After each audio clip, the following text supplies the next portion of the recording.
여러분 안녕하십니까?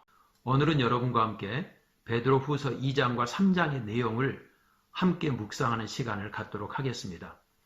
베드로후서는 노사도 베드로가 이제 하나님의 부르심이 점점 가까워지는 시기에 돌입하면서 어떤 면에서 30년 후에 제2세대 초대교회 성도들에게 이미 다가온 거짓 교사들의 출현과 그들의 거짓된 미혹 앞에서 영적인 분별력을 가지고 계속해서 주님께서 우리를 부르신 신성한 성품에 참여하는 영적 성숙의 로드맵을 밟아가도록 격려하기 위해서 기록이 되었습니다.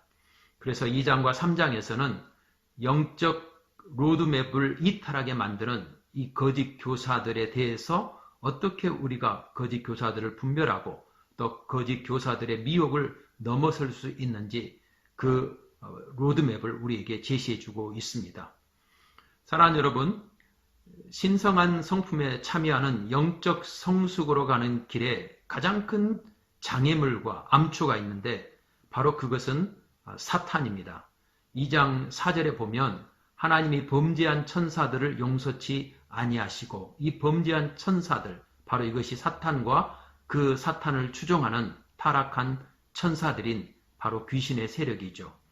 자, 이들이 공중 권세를 잡아서 믿는 사람, 우리 성도들에게 거짓으로 미혹을 하기 위하여 직접적으로 공중에서 우리 한 사람 한 사람을 향해서 다이렉트 공격을 해오기도 하지만 많은 사람들을 미혹으로 빠뜨리기 위해서 사단은 두 가지 방법을 사용하는데 첫 번째는 외적인 방법이요.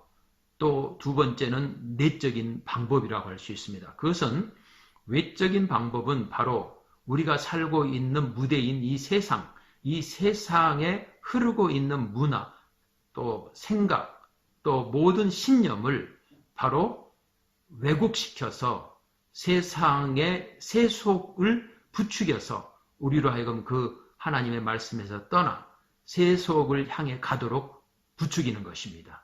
바로 이것이 2장 5절에 등장하는데 옛 세상을 용서치 아니하시고 경건치 아니한 자들의 세상의 홍수를, 그러니까 이 노아 시대에 여러 가지 이 세상의 타락함, 그것은 바로 마귀가 그와 같이 이 세상을 세속화시키는 일을 통해서 수많은 사람들을 그 세상 속에서 세속으로 치닫도록 그렇게 유혹하고 미혹한 것이죠.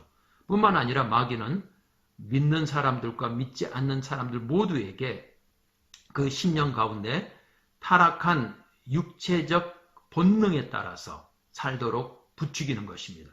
사람 안에는 누구나 다 아담의 후예로서 타락한 죄된 본성을 가지고 있고 우리 그리스도인들은 예수 그리스도로 말미암아 죄로부터 정결함을 입었지만 여전히 죄의 세력이 우리 안에 있기 때문에 두 본성 가운데 싸움이 일어나고 있는데 누가 승리하느냐가 우리의 삶을 결정하는 것이죠. 근데 마귀는 우리의 죄된 본성이 성령 안에서의 새로운 본성을 압도하도록 자꾸 거짓으로 미혹하여 우리를 옛 사람의 성품대로 살도록 그렇게 유혹하는 것입니다. 마귀가 이와 같은 일을 하기 위해서 사용하는 것이 바로 우리의 타락한 죄된 본성을 유혹하는 7절 보시면 무법한 자의 음란한 행실을 보고 바로 음란으로 우리를 인도하는 것입니다.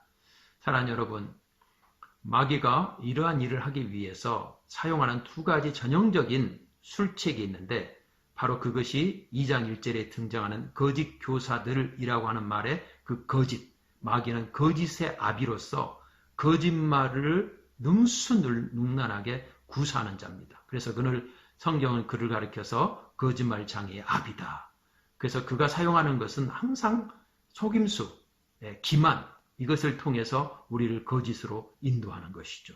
아담과 하와에게도 하나님의 약속의 말씀을 바로 부인해서 거짓을 진리로 둔갑을 시키는데 능수능란한 재주를 가지고 있는 바로 그 영적 실체가 마귀인 것입니다. 뿐만 아니라 이 마귀는 그것을 통해서 우리를 미혹합니다. 미혹의 명수입니다. 사탄은 광명한 천사로 가장합니다. 그래서 우리를 미혹하는 것이죠. 그래서 우리는 그 마귀의 거짓된 미혹을 극복하고 분별하고 그것을 넘어설 수 없으면 우리는 영적 성장의 로드맵을 향해 갈 수가 없습니다. 따라서 사도 베드로는 2장과 3장에 걸쳐서 이 마귀와 이 마귀의 술책에 대해서 자세하게 설명한 이후에 우리로 하여금 이것을 극복할 수 있는 열쇠를 우리에게 제시하고 있는데, 바로 강력한 열쇠가 하나님께서 예수 그리스도 안에서 우리에게 주신 바로 진리의 약속의 말씀을 붙드는 것입니다. 1장 1절, 3장 4절, 3장 9절, 3장 13절 이렇게 4번에 걸쳐서 사도 베드로는 약속이라는 단어를 반복해서 사용하고 있습니다. 거짓을 분별할 수 있는 것은 바로 진리밖에 없습니다. 진리를 드러내면 거짓은 반드시 드러나게 되어 있습니다. 가짜 화폐를 분별하기 위해서 할 수 있는 최선의 방법은 진패, 진짜 화폐를 연구하는 것이죠. 그래서 진리의 약속의 말씀을 올바로 붙드는 것이 바로 거짓된 기만을 통해서 우리를 유혹하는 마귀를 극복할 수 있는 열쇠인 것입니다. 따라서 하나님의 말씀 안에 뿌리를 내리고 그 말씀을 통해서 우리에게 주신 하나님의 약속을 견고하게 붙드는 것. 아담과 하와가 마귀에게 그 유혹에 넘어간 이유는 결국 하나님의 말씀을 끝까지 견고하게 붙들지 못했기 때문인 것입니다. 정령 죽으리라 그렇게 말씀하셨지만 죽을까 하노라 그렇게 하나님 말씀을 견고하게 붙들지 못하자 결국 유혹에 넘어간 것이죠. 오늘 하나님이 우리에게 주신 약속이 무엇입니까? 베드로후서 1장 11절 이같이 하면 우리 주 곧 구주 예수 그리스도의 영원한 나라에 들어감을 넉넉히 너희에게 주시리라. 뿐만 아니라 3장 13절에 보면 우리는 그의 약속대로 의에 거하는 바 새하늘과 새 땅을 바라보도다.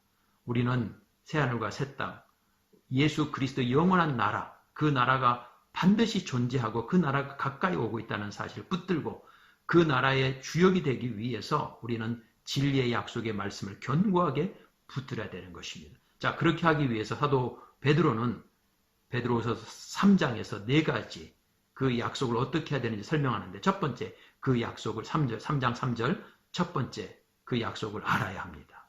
두 번째 3장 8절 그 약속을 잊지 말아야 합니다. 세 번째 그 약속을 지키기를 힘써야 합니다. 14절 그리고 마지막 18절 그 약속 안에서 자라가야 합니다. 사랑하는 여러분, 약속을 알고 약속을 잊지 말고 약속을 지키기를 힘쓰고 그리고 약속 안에서 자라가게 되면 우리는 영적 분별력이 날로 늘어나게 되고 그 영적 분별력과 영적 민감성이 커지면 우리는 사단의 공격을 금방 예측할 수 있을 뿐만 아니라 사단이 공격해 들어올 때 금방 사단의 공격인지를 알게 되고 사단의 거짓된 미혹으로부터 벗어날 수 있고 그것을 극복할 수 있는 것입니다. 우리 시대에도 여전히 마귀는 세속을 통해서 그리고 우리의 타락한 본성을 통해서 우리를 공격해 들어옵니다. 하지만 우리는 신성한 성품에 참여하도록 영적 성숙의 변화로 향한 로드맵으로 우리는 부름을 받았습니다. 저와 여러분이 주 예수 그리스도의 영원한 나라에 들어가기 위해서 의의 새하늘과 새 땅에 들어가기 위해서 하나님의 약속의 말씀을 굳게 붙들고 마귀의 거짓된 미혹을 극복해서 하나님께 영광을 돌리고 이웃 사람들에게 주의 영원한 나라의 말씀의 그 광채와 또 향기를 내품는 저와 여러분이 되시기를 주의 이름으로 축복합니다. 감사합니다.